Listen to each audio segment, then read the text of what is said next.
चप्पलें। आज सुलेखा के बड़े बेटे का जन्मदिन था। बेटा तो दूसरे शहर में नौकरी कर रहा था, पर हर साल उसके जन्मदिन पर मंदिर जाकर भगवान से बेटी की खुशी के लिए पूजा करना सुलेखा का सबसे पसंदीदा काम था। तो बस उसी काम को करने के लिए सुलेखा जल्दी जल्दी घर से निकल गई, क्योंकि वापस आकर बेटे को वीडियो कॉल पर बर्थडे विश भी करना था। इसी खुशी और जल्दबाजी के साथ सुलेखा मंदिर पहुंची और मंदिर के बाहर इतनी सारी उल्टी सीधी पड़ी चप्पलों के बीच अपनी चप्पलें उतारकर पूजा करने चली गई। ये 9 देवियों के दिन थे। मंदिर में हर रोज सुबह शाम कीर्तन हुआ करते थे। कीर्तन में शामिल होने बहुत से लोग आते और बाहर अपनी चप्पलें उतारकर अंदर चले जाते। देखते ही देखते वहाँ बहुत सारी बड़ी छोटी और अलग अलग डिजाइन की चप्पलें बिखर जाती। कीर्तन खत्म होते ही सब लोग एक दूसरे की चप्पलों को रौंदते हुए और अपनी अपनी चप्पल पहनकर चले जाते।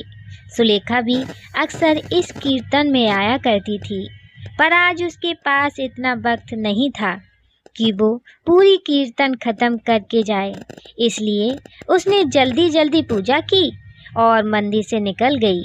बाहर निकलकर जैसे ही वो अपनी चप्पलों की तरफ बढ़ी तो उसने देखा कि उसकी चप्पलें एक लड़के के हाथ में हैं, जिसकी उम्र करीब 14-15 साल होगी। सुलेखा को देखकर लड़के ने चप्पलें जमीन पर रख दी। ये बात सुलेखा को बहुत अजीब लगी, पर घर पहुंचने की जल्दी में उसने चप्पलें पहनी और लड़के से बिना कुछ बोले ही आगे बढ़ गई। सुलेखा ने पीछे मुड़कर उस लड़के के कपड़ों की तरफ देखा और सोचा, कपड़ों से तो चोर जैसा नहीं लगता, फिर भी ऐसी क्या मजबूरी जो चप्पलें चुरा रहा है। खैर, मेरी चप्पलें तो बच ही गईं। भगवान का शुक्र करते हुए सुलेखा घर चली गई।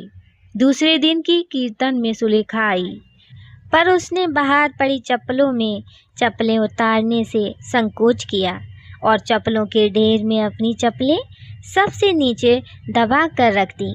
इतनी अच्छी तरह छुपाने के बाद भी सुलेखा को अपनी चप्पलें चोरी हो जाने का डर सताता रहा और जब कीर्तन खत्म हुआ तब सुलेखा जल्दी से चप्पलें पहनने को बाहर निकल गई।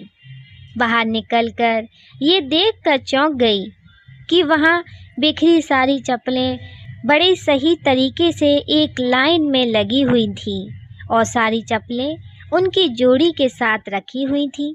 यानी अब किसी को भी अपनी बिखरी चप्पलों के बीच से एक चप्पल इधर और एक उधर से ढूंढने की ज़रूरत नहीं थी। सुलेखा ने अपनी चप्पल पहनी और चली गई। अगले दिन जब सुलेखा कीर्तन के लिए आई तो उसने देखा कि वही लड़का जिसे सुलेखा चोर समझ रही थी, उसकी चप्पलों को लाइन से लगा कर रख रहा था। ये देखकर सुलेखा ने उससे पूछ ही लिया कि वो ऐसा क्यों करता है। तब उस लड़के ने कहा, इस बिखरी चप्पलों को लाइन से रखने से मुझे खुशी मिलती है। सभी लोग जल्दबाजी में इधर उधर चप्पलें रख देते हैं और लौटते वक्त उनका बहुत सा वक्त उन्हें ढूंढने में ही बीत जाता है, जबकि सही से व्यवस्थित चीज़ हमारे मन को भी सुकून देती है और वक्त भी बचाती है। उस छोटे लड़की की बात सुलेखा के दिल में घर कर गई। उसने अगले दिन से कीर्तन में आने से पहले मंदिर के बाहर खुद ही अपनी चप्पलों को सही से लाइन से लगा कर रख दिया और धीरे धीरे जब सभी को अपनी अपनी चप्पलें लाइन से लगी मिलने लगी तो उन्होंने भी आते वक्त अपनी चप्पलों को सही से लगाना शुरू कर दिया। दोस्तों, कहानी कैसी लगी कमेंट में बताइएगा। लाइक सब्सक्राइब शेयर भी कीजिएगा हमारी अगली कहानी के लिए। जय श्री राधे।